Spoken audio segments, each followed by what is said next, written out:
May abiso ang Bureau of Fisheries and Aquatic Resources o BFAR sa mga mamimili ng mga laman dagat na mula sa karagatan sa ilang bahagi ng Pangasinan. Nakitaan kasi ng toxic red tide ang coastal waters sa Anda at sa Bolinao. Ayon sa BFAR, hindi ligtas ang pagkain ng shellfish at alamang na galing sa mga nabanggit na lugar. Ang ibang klase naman ng laman dagat tulad ng isda, hipon at pusit, ligtas po yang kainin basta't nalinisang mabuti bago lutuin. Samantala, price check naman tayo para sa mga nagbabalak mag-isda muna ngayong Semana Santa.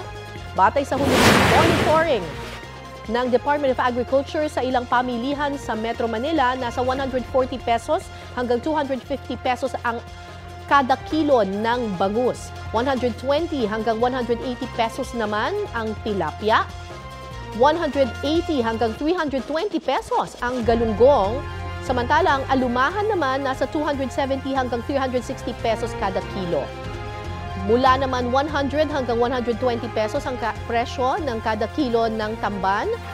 370 hanggang 450 pesos per kilo ang pusit. 150 pesos hanggang 320 pesos naman ang tambakol. Salmon head po, 160 pesos hanggang 240 pesos per kilo.